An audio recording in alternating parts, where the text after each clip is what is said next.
আসসালামু আলাইকুম। আমার আজকের রেসিপি হচ্ছে কাঁচা কাঁঠালের টিকিয়া কাবাব। এই কাবাবগুলো এতটাই মজার হয় যে খেয়ে কেউ বুঝতে পারবে না এটা কাঁঠালের কাবাব। একদম মাংসের কাবাবের সাথে এটা তৈরি করে নেওয়া যায়। কোনো প্রকার বাটাবাটি বা ব্লেন্ডিংয়ের ঝামেলাও নেই। মাংস ছাড়া ভীষণ মজার এই কাঁঠালের কাবাবের রেসিপিটি আশা করি সবার ভালো লাগবে। কাঁঠালের টিকিয়া কাবাব বানানোর জন্য আমি এখানে কাঁচা কাঁঠাল ছোট কিউব করে কেটে নিয়েছি। আর এই কাঁঠালগুলোকে আমি এরকম ছোট টুকরা করে কেটে ভালোভাবে ধুয়ে রেখেছিলাম। এখন এতে দিয়ে দিচ্ছি ছোলার ডাল। আর আমি হাফ কাপ ছোলার ডাল প্রায় 5-6 ঘন্টা আগে পানিতে ভালোভাবে ভিজিয়ে রেখেছিলাম। হাফ চা চামচ দিয়ে দিচ্ছি হলুদের গুঁড়া, একটা তেজপাতা দিয়ে দিচ্ছি, আর পর্যাপ্ত পরিমাণে পানি দিয়ে দিব। এখন সব কিছুকে ভালোভাবে মিশিয়ে ঢাকনা দিয়ে ঢেকে এটাকে সেদ্ধ করে নেব। চাইলে প্রেসার কুকারেও সেদ্ধ করে নিতে পারেন। বেশ কিছু সময় পরে ডাল আর কাঁঠালগুলো সিদ্ধ হয়ে গেছে। এখন সামান্য পানি আছে, চুলার আঁচ কমিয়ে এই পানিটাকে শুকিয়ে নেব। এ পর্যায়ে খেয়াল রাখতে হবে যেন নিচ থেকে লেগে না যায়। পানিটা শুকিয়ে গেলে আমি চুলা থেকে নামিয়ে নিচ্ছি আর এটাকে কিছুটা ঠান্ডা করে নেব। ডাল আর কাঁঠালটা মোটামুটি ঠান্ডা হয়ে গেছে। এখন এতে দিয়ে দিচ্ছি 1 চা চামচ আদা রসুন বাটা। এখানে আদা এবং রসুন বাটা সমপরিমাণে আছে।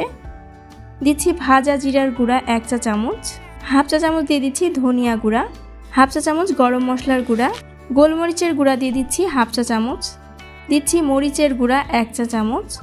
এখানে 2টা কাঁচামরিচ কুচি করে দিয়ে দিচ্ছি। হাফ কাপ দিয়ে দিচ্ছি পেঁয়াজের বেরেস্তা। চাইলে বেরেস্তার পরিবর্তে কাঁচা পেঁয়াজও দেওয়া যেতে পারে। ঘি দিয়ে দিচ্ছি 1 চা চামচ। এতে করে দারুণ একটা ফ্লেভার আসবে। কাবাবের স্বাদটাকে আরও বাড়ানোর জন্য আমি এতে দিয়ে দিচ্ছি সয়া সস 1 চা চামচ, 1 চা চামচ দিয়ে দিচ্ছি টমেটো সস, স্বাদ মতো লবণ দিয়ে দিচ্ছি। যেহেতু সসগুলোতে লবণ থাকে তাই সেই বুঝে লবণটা দিতে হবে।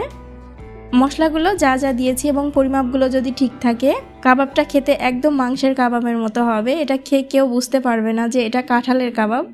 আর মাংসের কাবাবের থেকে এটা বানানো কিন্তু আরও বেশি সহজ।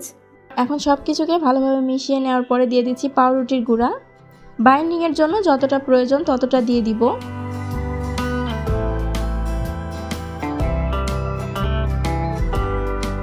কাঁঠালের সাথে ডালটাকেও ভালোভাবে ম্যাশ করে দেব। এখন একটা ডিম ভেঙে দিয়ে দিচ্ছি। ডিমটা দেওয়ার পরে যদি নরম মনে হয় তাহলে আরও কিছুটা পাউরুটি গুঁড়া দিয়ে দিতে হবে। সব কিছুকে আবারও খুব ভালোভাবে মেখে নেব। সব কিছুকে মেখে নেওয়া হয়ে গেছে। এখন আমি হাতে তেল মেখে নিয়েছি। যেহেতু কাবাব বানাতে এমনিতেই হাতে তেল দিয়ে নিতে হয় আর এটা কাঁঠালের কাবাব এমনিতেই স্টিকি, তাই ভালোভাবে হাতে তেল মেখে নিতে হবে। আর প্রতিটা কাবাব বানানোর পরেই আবারও কিছুটা তেল মেখে নেবেন, তাহলে আর কাবাবগুলো বানাতে কোনো সমস্যা হবে না। পছন্দ মতো টিকিয়া কাবাবের শেপে আমি বানিয়ে নিচ্ছি। নিজেদের পছন্দ মতো যে কোনোভাবে এটাকে বানিয়ে নিতে পারেন। তো সবগুলো কাবাব আমার বানিয়ে নেওয়া হয়ে গেছে। এখন চলে যাচ্ছে ভাজতে।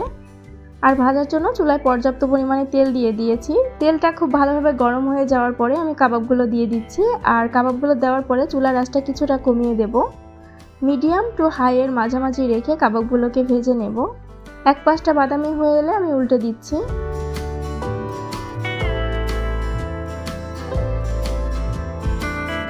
আর এপাশ ওপাশ করে কাবাবগুলোকে লাল লাল করে ভেজে নিতে হবে। তো আমার কাবাবগুলো ভেজে নেওয়া হয়ে গেছে। এখন আমি তেল ঝরিয়ে তুলে নিচ্ছি। আর এটা দেখতে যেমন সুন্দর, খেতে মাশাআল্লাহ খুবই মজার। আর যখনই বানাবেন একটু বেশি পরিমাণে বানাবেন, কারণ এটা খেতে সবাই ভীষণ পছন্দ করবে। আমার রেসিপিটি ফলো করে একবার তৈরি করে দেখতে পারেন, আশা করি খুব ভালো লাগবে। এটা যেমন ক্রিস্পি আর ভিতরটা দেখুন খুবই টেস্টি। চাইলে ভাত দিয়ে খেতে পারেন, আবার এমনিতেও খেতে এটা খুবই মজার। আশা করি আমার আজকের রেসিপি সবার ভালো লেগেছে। রেসিপি ভালো লাগলে লাইক কমেন্ট সহ প্লিজ আমার চ্যানেলটিকে সাবস্ক্রাইব করে দিতে ভুলবেন না। আজ এই পর্যন্তই। আল্লাহ হাফেজ।